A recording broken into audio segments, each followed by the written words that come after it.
আপনি তো এখন ক্রিকেট খেলছেন না, সো আপনার রাজনীতি নিয়ে কোনো ভাবনা আছে? না, আমি রাজনীতি নিয়ে ভাবনা থাকলে আমার অ্যাক্টিভিটিসে আপনারা বুঝতে পারতেন। এখন আমি একটা প্রোগ্রামে গেলাম বা অমুকের সাথে ছবি তুললাম বা মানে এই প্রোগ্রামে যাওয়ার কারণগুলো কি? Invited, okay. I am invited to go. আমাকে যখন একজন ইনভাইট করে আমি যাই, আমার কাছে রাইট যদি মনে হয় আমি যাই, আমার কাছে যদি মনে হয় যে আমি ওনার সাথে ছবি তুলবো আমি তুলি। পলিটিক্স করব কি করব না, তাহলে তো আপনি আমাকে চিটংয়ে দেখতেন লোকজনের সাথে গল্প করতে, যেভাবে একটা পলিটিশিয়ানরা যা করে আর কি। আমার আপাতত তো ওরকম কোনো প্ল্যান নাই। ভবিষ্যতে হবে কি হবে না এটা আমি বলতে পারছি না, মেবি হইতে পারে, but for now I don't have any such plans. হ্যাঁ, আমাকে আপনি অনেক ইভেন্টে দেখতে পারেন, অনেক কিছু দেখতে পারেন। আপনি আমাকে বলেন তো, আপনি কি খালি আমারই দেখেন? পৃথিবীতে কি অন্য কোনো স্পোর্টসম্যানকে আপনি কোনো পলিটিক্যাল ইভেন্টে দেখেন না? কোনো অ্যাক্টর অ্যাক্ট্রেস কি আপনি কোনো পলিটিক্যাল ইভেন্টে দেখেন না?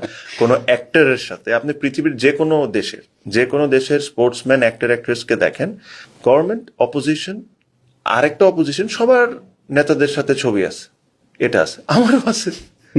বাট আমাদের দেশে থাকলে হলো সমস্যা। আমি এটা হাস্যকর লাগে। আপনার